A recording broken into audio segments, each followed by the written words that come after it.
Welcome back to the 8th video of the chapter Excretory Products and Their Elimination. We have got a clear picture of the structure of human excretory system and also its functioning through our earlier videos.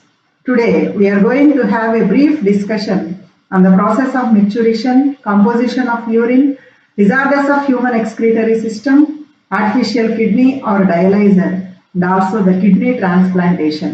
ఈ topics అన్నింటి గురించి ఈరోజు క్లాస్లో బ్రీఫ్గా discuss చేద్దాం. Now we'll start micturition. We know the structure of the kidneys. The structural and functional units of the kidneys are nephrons, and the function of nephrons is filtration of blood to form the urine. So in the glomerular region of the nephrons, the blood is filtered and the filtrate passes through different parts of the renal tubule, where selective reabsorption and tubular secretion takes place. So ఈ రెండు process జరిగి filtrate నుండి urine form అవుతుంది. The urine formed in the nephrons, it is flowing through the ureters. So urine ultimately it is carried to the urinary bladder by the ureters. So that urine is stored in the urinary bladder. So ఈ విధంగా kidneys లో form అయినటువంటి urine యూరెటర్స్ ద్వారా urinary bladder కి చేరి అక్కడ store చేయబడుతుంది. So urinary bladder stores the urine until it receives a voluntary signal from the central nervous system. Look at this diagram. This is urinary bladder, violet color one, and central nervous system parts are brain and spinal cord. So urine is stored in the urinary bladder till a voluntary signal given by the central nervous system. We have an idea of the structure of urinary bladder. The urinary bladder has thick muscular distensible wall. అంటే ఇది urine ని store చేయడానికి అనుగుణంగా దీని wall డిస్టెన్సిబుల్ గా సాగే లక్షణాన్ని కలిగి ఉంటుంది. And in the wall of the urinary bladder smooth muscles are present and there is inner lining that is transitional epithelium. And the two sphincters present at the urethral region, the narrow part of the urinary bladder. That means urinary bladder opens into the narrow region called urethra. At that region, two sphincters are present. Those are internal urethral sphincter, which is made up of smooth muscles, involuntary muscles, and second one is external urethral sphincter, which is made up of striped muscles, voluntary muscles. ఈ విధంగా ఇక్కడ రెండు sphincters ఉంటాయి urethra దగ్గర. This is about the structure of the urinary bladder. So as more and more urine reaches the urinary bladder, ikkadaki cheragane the stretch receptors present in the wall of the urinary bladder, they get activated. Here the wall of the urinary bladder stretches to accommodate larger quantities of urine. మనం బెలూన్ని గమనించినట్లయితే మనం air blow చేస్తున్న కొద్దీ ఆ balloon wall అనేది పలుచగా సాగుతూ పెద్దదవుతూ ఎక్కువ క్వాంటిటీస్ ఆఫ్ ఎయిర్ ని అకామిడేట్ చేస్తుంది. Likewise the wall of the urinary bladder stretches to accommodate larger quantities of urine. When the wall stretches, the stretch receptors present in the wall, they get stimulated and then they send sensory impulses, sensory nerve impulses to the central nervous system. So urinary bladder నిండింది అనే విషయాన్ని central nervous system కి message పంపిస్తాయి sensory impulses రూపంలో. అప్పుడు central nervous system ఏం చేస్తుంది? Then central nervous system it sends motor messages. మరి దానికి రెస్పాన్స్ ఉండాలి కదా. యూరినరీ బ్లాడర్ లో ఉన్న స్ట్రెచ్ రిసెప్టార్స్ సెన్సరీ ఇంపల్సెస్ ని పంపించాయి. దానికి రెస్పాన్స్ గా central nervous system it sends motor impulses which initiate the contraction of the smooth muscles, the detrusor muscles present in the wall of the urinary bladder, and it also causes the relaxation of the two urethral sphincters. ఇక్కడ రెండు urethral sphincters relax అయ్యేట్లుగా చేస్తుంది ఈ motor messages. As a result of these two processes, contraction of urinary bladder and relaxation of the two urethral sphincters, the urine stored in the urinary bladder is released out. దాని మూలంగా urine బయటకు పంపించబడుతుంది. We may ask a doubt. మనం ఇంత simple గా urination చేయట్లేదు కదా, మనం control చేసుకోగలుగుతున్నాం urine ని. మరి అది ఎలా సాధ్యమని. సో ఇలా జరగడం అనేది మెచ్యూరేషన్, ఇలా జరగడం అంటే ఇది ఫిల్ అవ్వగానే సెన్సరీ ఇంపల్సెస్ సెంట్రల్ నర్వస్ సిస్టమ్కి చేరడం, సెంట్రల్ నర్వస్ సిస్టమ్ నుండి వచ్చిన మెసేజ్ని బట్టి, మోటార్ మెసేజ్ని బట్టి యూరినరీ బ్లాడర్ వాల్ కాంట్రాక్ట్ అవ్వడం, స్పింక్టర్స్ ఓపెన్ అయ్యి యూరిన్ బయటకు పంపించబడడం అనేది మనం ఇన్ఫెంట్స్ చిన్నపిల్లల్లో చూస్తాం. మరి 2 to 4 years ఏజ్ వచ్చేసరికి మనకి voluntary control and external urethral sphincters is developed. మనకి ఆ ఏజ్లో వాలంటరీ కంట్రోల్ డెవలప్ అవుతుంది. How? micturition center becomes active. Where is this micturition center? It is located in the pons of brain stem. మన brain లో pans region వద్ద micturition center ఉంటుంది. This micturition center controls this opening and closure of that means contraction and relaxation of the external urethral sphincter. When the urinary bladder is filled with 300 to 400 ml of urine, it sends sensory impulses to the central nervous system. So then we feel the urge to urinate. మనకు అప్పుడు urinate చేయాలి అనేటువంటి feeling కలుగుతుంది. కానీ మీరు అప్పుడు class రూమ్లో ఉన్నారు, సో ఒక 10 minutes మీరు పోస్ట్పోన్ చేయాలనుకున్నారు. ఏమవుతుంది అంటే this micturition center located at the pons region, it sends inhibitory impulses to the external urethral sphincter. దీనికి ఇన్హిబిటరీ ఇంపల్సెస్ని పంపిస్తుంది. As a result the external sphincter remains in contracted phase. అంటే these inhibitory impulses they keep the external sphincter closed. When we wish to urinate, మనం వాష్రూమ్ని reach అయ్యాం, urinate చేయాలనుకున్నాం, then the inhibitory impulses from the micturition center are stopped, are suppressed. Finally, it causes the opening of this external urethral sphincter and the urinary bladder wall contracts, expelling the urine out. So this process of passing out of urine from the urinary bladder is called micturition. చూడండి, ఇక్కడ urinary bladder యూరిన్తో fill అయింది. అప్పుడు central nervous సిస్టమ్కి sensory messages వెళ్ళాయి stretch receptors నుండి. So దాని నుండి వచ్చిన మోటార్ మెసేజెస్ వల్ల the wall of the urinary bladder contracts and the two sphincters they relax, causing the release of urine to outside. So ikkada chudandi, this urinary bladder filled with urine. So contraction of the smooth muscles present in the wall of the urinary bladder and relaxation of two urethral sphincters. This causes the micturition. The neural mechanism involved in the process of micturition is called micturition reflex. So ఈ mechanism ఎలా ఉందో ఒకసారి మనం flow chart రూపంలో చూద్దాం. So urinary bladder యూరిన్ని store చేస్తుంది. So this filling of urinary bladder it stimulates the stretch receptors. These stretch receptors they send sensory impulses to the central nervous system. So urinary bladder నిండింది అనే విషయాన్ని central nervous సిస్టమ్కి తెలియజేస్తాయి. Then central nervous system sends motor messages. These motor messages they cause the contraction of the smooth muscles present in the wall of the urinary bladder and relaxation of the internal urethral sphincter. So ఇక్కడ only internal urethral sphincter relax అయ్యి ఉంది, కానీ మనం అప్పుడు urination చేయాలనుకోవట్లేదు.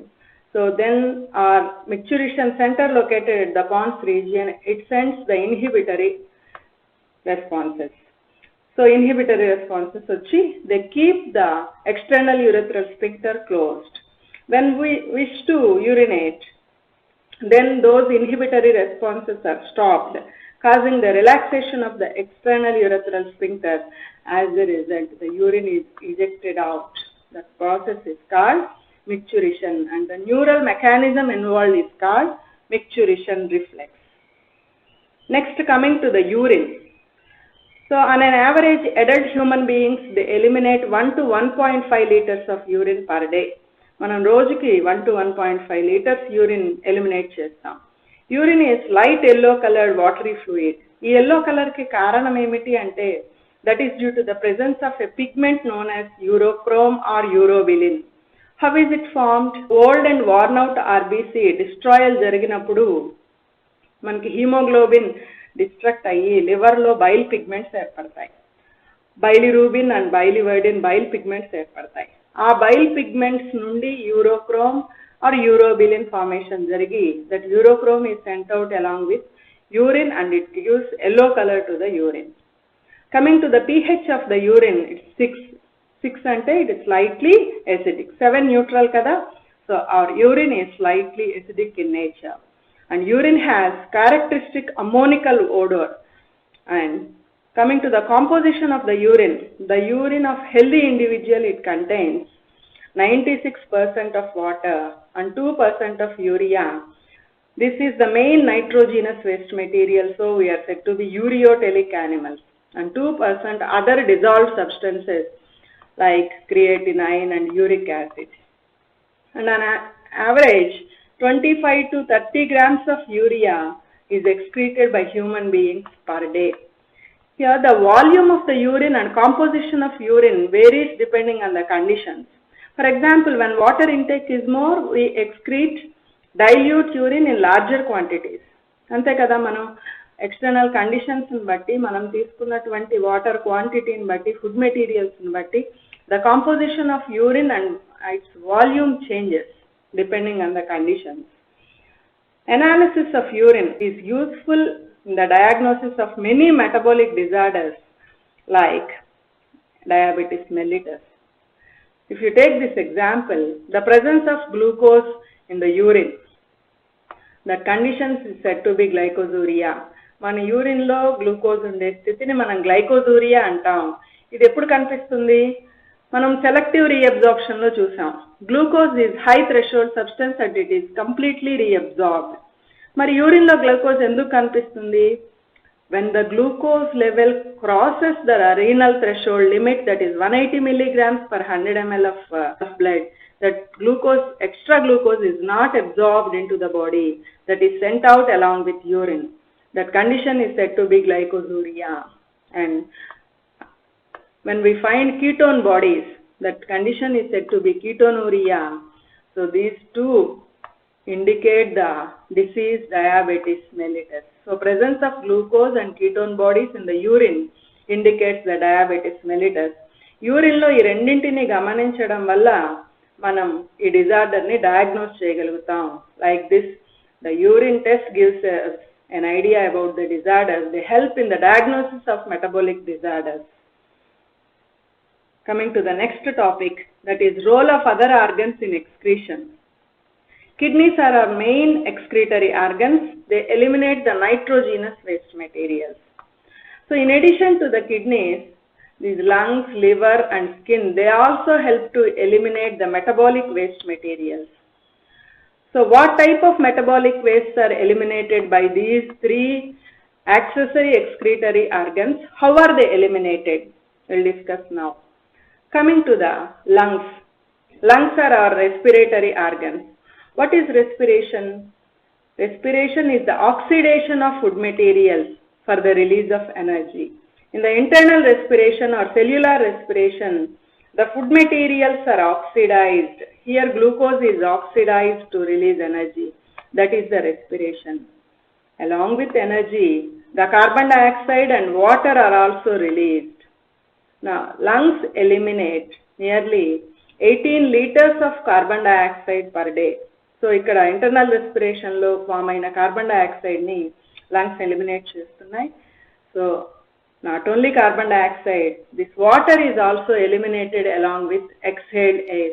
మనకి ఎయిర్లో water కనిపించట్లేదు కదా అని మీకు డౌట్ రావచ్చు. So water in liquid form is not eliminated here. Water in the gaseous form, it is known as water vapor. So 300 to 500 ml of water is eliminated in the form of water vapor per day, depending on the climatic conditions. This water loss increases in dry climate. Various types of volatile materials are also eliminated along with the exhaled air. ఈ విధంగా మనకు lungs, they help in the elimination of carbon dioxide, water vapor and also volatile materials. Coming to the next accessory excretory organ, liver. Liver is the largest gland in our body. In liver, urea synthesis occurs and it helps in the elimination of the nitrogenous waste materials in less toxic form. So coming to the second role, the lifespan of RBC in human body is 120 days. After 120 days, the old RBC, they are destroyed in the spleen, which is known as graveyard of RBC, and the hemoglobin present in those RBC, it is decomposed, and the decomposed hemoglobin reaches the liver. There it is converted into bile pigments like bilirubin and biliverdin. So RBC destroy అవుతున్నప్పుడు ఈ haemoglobin destruction జరిగి దాని నుండి లివర్లో బైలిరూబిన్ and బైలివర్డిన్ అనే bile pigments ఏర్పడతాయి. Now this liver releases these waste materials, bile pigments, into the alimentary canal through its secretion, bile. Liver యొక్క secretion ని మనం bile అంటాం. So along with the bile, these bile pigments are released into the gut or alimentary canal, and these bile pigments, they are eliminated along with the fecal matter, and they give color to the fecal matter. So the yellow color of the fecal matter is due to the pigment bilirubin in case of carnivorous animals or human beings, and the dark green color is due to the presence of biliverdin in case of herbivorous animals. This is about the elimination of the bile pigments formed as a result of destruction of RBC. And liver also excretes cholesterol, steroid hormones, some vitamins. Excess vitamins unte that causes hypervitaminosis. So excess ga unna vitamins reabsorption jaragadu proximal convoluted tubule lo. So those excess vitamins are also excreted by the liver. And drugs, these are eliminated by the liver along with the bile. So this bile is released into the small intestine along with fecal matter. All these metabolic wastes are eliminated. Next, coming to the third accessory excretory organ, skin. Human skin consists of two types of glands. But skin ఏ విధంగా excretion లో help చేస్తుంది అంటే, these glands through their secretions they release the waste materials, they eliminate the waste materials. What are the two types of glands present in the skin? The first type are sweat glands. మరి sweat glands యొక్క secretion ని మనం ఏమంటాం? Sweat అంటాం. So sweat is the watery fluid which helps in the elimination of waste materials. But the primary function of sweating is it provides cooling effect on the body surface. So sweating primary function is thermoregulation. అంటే మన surrounding temperature 40 degrees దాటినప్పటికీ కూడా మన body temperature 37.6 degrees centigrade వద్దే ఉంటుంది. ఎలా అంటే sweating ద్వారా, మనకు సమ్మర్ సీజన్లో స్వెటింగ్ ఎక్కువ ఉంటుంది. ఎందుకంటే స్వెటింగ్ ద్వారా మనం మన బాడీని కూల్ చేసుకుంటాం. So sweating primary function is to provide the cooling effect on the body surface. And secondarily it helps in the removal of waste materials like NaCl, urea and lactic acid. అందుకే మన sweat ఉప్పగా ఉంటుంది due to the presence of this NaCl. So ఈ విధంగా sweat glands NaCl, urea, lactic acid elimination లో ఉపయోగపడతాయి. Next, coming to the second type of glands present in the skin are sebaceous glands. These are the oil glands. చూడండి diagram లో oil glands. And the secretion of the sebaceous glands is said to be sebum. And it helps in the elimination of sterols, hydrocarbons and waxes. And this sebum, the secretion of sebaceous glands, it provides oily covering to the skin. అందుకే మన skin షైనీగా మాయిస్ట్గా అనిపిస్తుంది. మన kidneys main nitrogenous waste మెటీరియల్స్ని urine రూపంలో eliminate చేస్తాయి. Our lungs help in the elimination of metabolic waste like carbon dioxide and excess water. Our liver helps in the elimination of bile pigments along with fecal matter.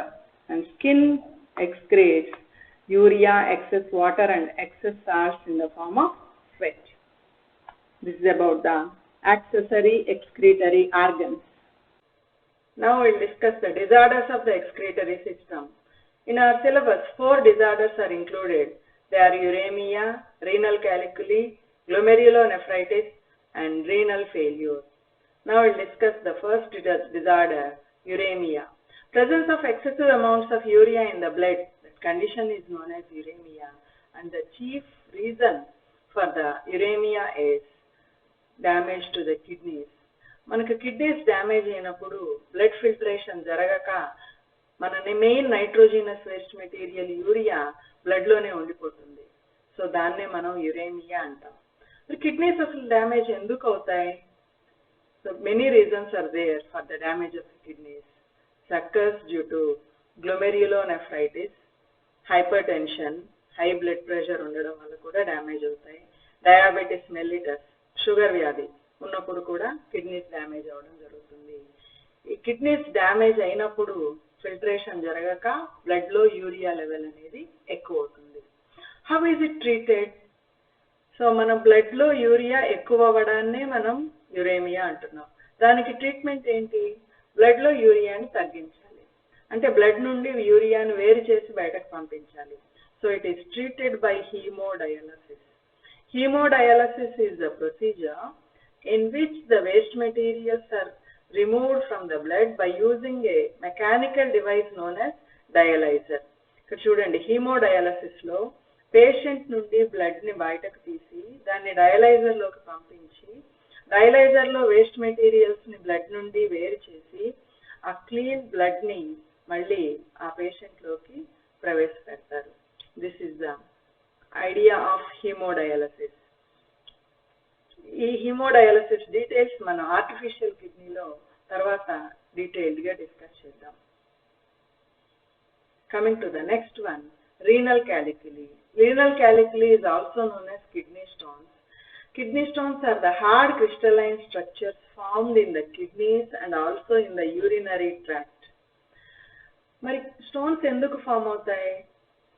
So these are mainly formed due to high concentration of uric acid and oxalates in the urine. మనకి urine లో oxalates, uric acid concentration చాలా ఎక్కువైనప్పుడు ఈ కిడ్నీలో stones form అవడం, urinary tract లో కూడా enter అవ్వడం జరుగుతుంది. కిడ్నీ స్టోన్స్ మూలంగా సివియర్ గా ఈ రీజియన్ లో పెయిన్ రావడం జరుగుతుంది. What is the main cause of this renal calculi? Simple reason, that is dehydration. మనం per day 3 to 4 liters of water తీసుకోవాలి కిడ్నీస్ ఫంక్షనింగ్ నార్మల్ గా ఉండాలి అంటే. మనం వాటర్ సరిపోను తీసుకున్నప్పుడు డీహైడ్రేషన్ జరిగితే ఈ యూరిక్ యాసిడ్ మరియు ఆక్సలేట్స్ క్రిస్టల్స్ గా మారేటువంటి అవకాశం ఉంటుంది. సో మనం రోజు 3 to 4 liters ఆఫ్ వాటర్ ని మనం తీసుకుంటే రీనల్ క్యాలిక్యులై ఫామ్ అవ్వకుండా మనం అవాయిడ్ చేయొచ్చు. Coming to the third disorder, glomerulonephritis. So it is also a renal disease. It is characterized by the inflammation of glomeruli and small blood vessels of the kidney. చూడండి, ఇక్కడ గ్లోమెర్యులైలో మరియు small blood vessels లో inflammation, వాపు కనిపిస్తుంది. So ఇది ఎందువల్ల కలుగుతుంది అంటే this mainly due to infections by bacterial infections or viral infections or by parasitic pathogens and also drugs or diabetes. They may also cause this glomerulonephritis. Next, the fourth disorder is the renal failure.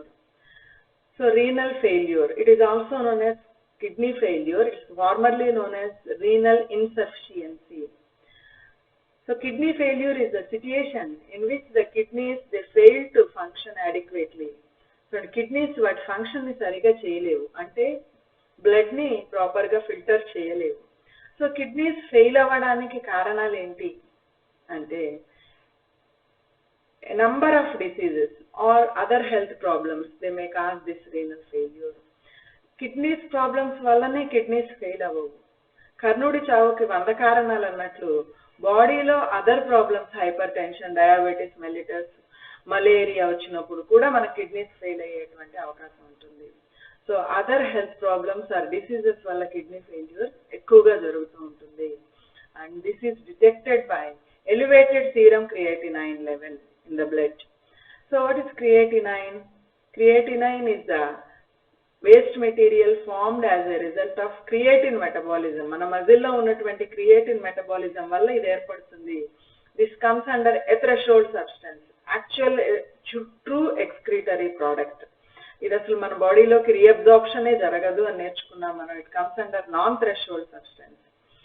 So ఇది మరి kidney fail అయినప్పుడు ఈ క్రియేటినైన్ blood నుండి separate అవ్వదు కాబట్టి serum creatinine level చాలా ఎక్కువగా అవుతుంది. యాక్చువల్గా మనం బ్లడ్లో 0.8 to 1.21 milligrams per deciliter of blood ఉండాలి serum creatinine level. If it crosses the 2 milligrams per deciliter of blood, it leads to renal failure. This is about the disorders of excretory system. Next topic of our chapter is artificial kidney. The artificial kidney is also known as dialyzer. మరి kidneys వాటి functioning fail అయినప్పుడు filtration జరగకపోతే బ్లడ్లో urea concentration అనేది పెరుగుతుంది. So ఈ ప్రాబ్లంకి సొల్యూషన్గా మనకి ఆర్టిఫిషియల్ కిడ్నీని కనుక్కోవడం జరిగింది. ఇది మెడిసిన్లో ఒక milestone. So invention of artificial kidney or dialyser. So what is this dialyzer? It is a machine used to filter the blood of a person whose kidneys are damaged. Kidneys damage అయినప్పుడు ఈ machine ద్వారా మనం బ్లడ్ని purify చేస్తాం, అంటే waste మెటీరియల్స్ని blood నుంచి eliminate చేస్తాం. And the process of removal of waste materials from the blood is known as hemodialysis. ఈ ప్రాసెస్లో ఏం జరుగుతుంది అంటే చూడండి, డయాగ్రామ్లో చూడండి. సో అంటే కిడ్నీస్ ప్లేస్లో మనం డయాలైజర్ అనే మెషిన్ యూజ్ చేస్తున్నాం. This is the green coloured one is the dialyser. ఇప్పుడు మన కిడ్నీస్కి బ్లడ్ని సప్లై చేసేది renal arteries. So the blood from the main artery is taken out. The first step in hemodialysis is blood from the main artery is taken out and it is mixed with an anticoagulant called heparin.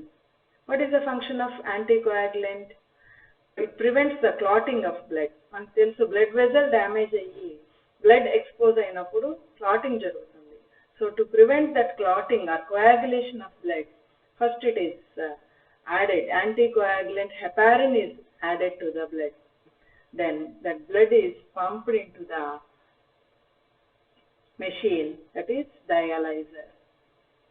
This is the third step. Next, what happens in this apparatus dialyzer? This dialyzer, this green colored one is the dialyzer. So మనం artery ద్వారా బ్లడ్ని బయటకు తీసుకొచ్చి దాన్ని హెపారిన్తో mix చేసి డయాలైజర్లోకి పంపించాం. So డయాలైజర్లో ఏం జరుగుతుంది అంటే, here blood flows through these channels or tubes in the dialyzer. So these tubes or channels, they are made up of cellophane. The cellophane membrane here, the tubes wall lo ఉన్నది మనకు cellophane అనే membrane. ఈ membrane, it is permeable to smaller solute particles like urea, uric acid and creatinine. But it is impermeable to larger molecules, for example plasma proteins. ఇప్పుడు tubes or channels, they are found immersed in this dialyzing fluid. డయాలైజర్లో ఈ blue కలర్లో ఉన్నది dialysing fluid. ఈ ఫ్లూయిడ్లో మనకి tubes are channels కనిపిస్తున్నాయి. Blood flows through these channels. ఈ channels walls సెలోఫేన్ మెంబ్రెయిన్తో తయారు చేయబడి ఉంటాయి. నౌ ది సెలోఫేన్ మెంబ్రెయిన్, దీన్ని ఇక్కడ పెద్ద చేసి చూపించడం జరిగింది. చూడండి, the cellophane membrane, it separates the blood flowing inside the tubes and the dialyzing fluid. So blue color lo unnadi dialyzing fluid, ikkada dialyzer machine lo blue color lo unnadi dialyzing fluid or dialysate. It is similar to the plasma except the nitrogenous waste. Mana plasma composition lagane untundi dialyzing fluid, కానీ దానిలో nitrogenous waste materials ఉండవు. ఇప్పుడు ఈ dialysing ఫ్లూయిడ్లో ఉన్నటువంటి సెలోఫేన్ tubes ద్వారా blood flow అవుతుంది. So this is the blood. Blood contains the nitrogenous waste materials. Now this membrane is impermeable to larger molecules, plasma proteins, but permeable to smaller solute particles like uric acid, urea and creatinine. Same మన glomerular ఫిల్టరేషన్లో లాగా మన steps ఇక్కడ గమనించవచ్చు. This membrane, as it is permeable and as it is separating the two different concentrations, it allows the passage of solute particles from higher concentrated region to lower concentrated region. So the nitrogenous waste materials, they move out of the blood and they reach the dialysate or dialysing fluid. So blood ఈ tubes ద్వారా ప్రవహిస్తున్నప్పుడు blood లో ఉన్నటువంటి nitrogenous waste materials అన్ని కూడా ఈ డైలైజింగ్ fluid లోకి move అవుతాయి. So ఈ విధంగా blood is cleared of it's nitrogenous waste materials. Then that cleared blood, it is pumped back into the body of the patient after adding the anti-heparin to it. మరి ఇక్కడ మనం heparin which prevents the clotting of blood అది add చేయడం జరిగింది. మళ్ళీ బాడీలోకి పంపించాలి అంటే ఇక్కడ బ్లడ్ నుండి మనకి నైట్రోజీనస్ వేస్ట్ మెటీరియల్స్ సెపరేట్ చేసాం. సెపరేట్ చేశాక దీనికి మళ్ళీ యాంటీ హెపారిన్ యాడ్ చేయడం జరుగుతుంది, not anticoagulant. Heparin itself is anticoagulant. So anti heparin is added to the cleared blood and then it is pumped back into the patient through the main vein. So మనకి renal vein ద్వారా మనకి kidneys నుండి blood బయటకు వస్తుంది కాబట్టి ఇక్కడ ఈ artificial kidney నుండి క్లియర్డ్ బ్లడ్ ని మనం వెయిన్ లోకి ఎక్కించడం జరుగుతుంది. So now the blood is free of nitrogenous waste materials, and this process of separation of waste materials from the blood is known as dialysis. Each dialysis session it lasts for 2 to 6 hours. మనకి kidney failure patients లో అంటే renal problems ఉన్న patients లో మనకి dialysis regular గా జరుపుతూ ఉంటారు. Each dialysis session last for 2 to 6 hours. So this artificial kidney or dialyzer, it is a boon for thousands of kidney failure patients all over the world.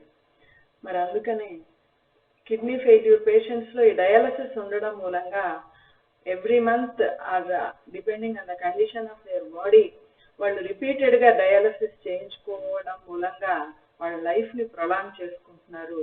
So it is a bone for thousands of uraemic patients. ఒకసారి recap చేసుకుందాం the process of haemodialysis. The first step, blood is taken out through a main artery, then anticoagulant is added to it, that is heparin. Blood is pumped into the dialyzer here, the machine. In the dialyzer, blood flows through channels or tubes whose walls are made up of cellophane, and these tubes are found immersed in the dialyzing solution. The outer this fluid is called dialysate or dialysing fluid. So the waste materials from the blood they diffuse into the dialysing fluid as it allows the passage of molecules according to the concentration gradient.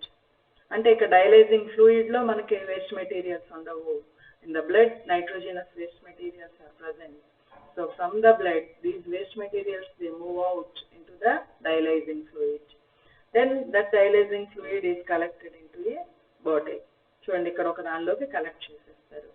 Regularly ఈ డైలైజింగ్ machine లోకి మళ్ళీ fresh డైలైజింగ్ solution enter అవుతూ ఉంటుంది, blood flow అవుతూ ఉంటుంది. ఈ డైలైజింగ్ solution ఎప్పటికప్పుడు nitrogenous waste materials enter అయ్యాక మళ్ళీ దాన్ని రిమూవ్ చేస్తుంటారు. ఫ్రెష్ డైలైజింగ్ సొల్యూషన్ దీనికి యాడ్ అవుతూ ఉంటుంది. బేసింగ్ ఆన్ కాన్సన్ట్రేషన్ గ్రేడియంట్ ఈ నైట్రోజనస్ వేస్ట్ మెటీరియల్స్ బ్లడ్ నుండి డైలైజింగ్ ఫ్లూయిడ్ లోకి మూవ్ అవ్వడం జరగడం మూలంగా blood is cleared of its nitrogenous waste. Then that blood, purified blood, after adding the anti-heparin to it, is pumped back into the body of the patient through main vein. This is the process of hemodialysis. Kidney transplantation. మరి kidney failure patients కి dialysis frequent గా regular గా చేయించుకోవడం, longer periods continue చేయడం అనేది చాలా risk తో కూడుకున్నటువంటి పని. Kidney transplantation is the ultimate solution for acute renal failure patients. Transplantation లో ఏం జరుగుతుంది? A functioning kidney collected from a donor is transplanted to the patient. Preferably the kidney is collected from a close relative. Why? That is to minimize the chances of rejection by the immune system of the host. Close relative నుండి కాకపోతే అంటే compatibility అంతగా లేకపోతే ఆ కిడ్నీని transplant చేసినప్పుడు ఆ patient యొక్క immune system దాన్ని రిజెక్ట్ చేయడానికి ఇమ్యూన్ రెస్పాన్సెస్ ని చూపిస్తుంది. సో అప్పుడు ఇమ్యూనో సప్రెసివ్ డ్రగ్స్ వాడి ఆ రిజెక్షన్ ని సప్రెస్ చేయాల్సి ఉంటుంది. So to avoid that, preferably the kidney collected from a close relative is transplanted to the patient. This is a complicated technique. Even though kidney transplantation is a complicated technique, the success rate has been increased due to modern clinical procedures.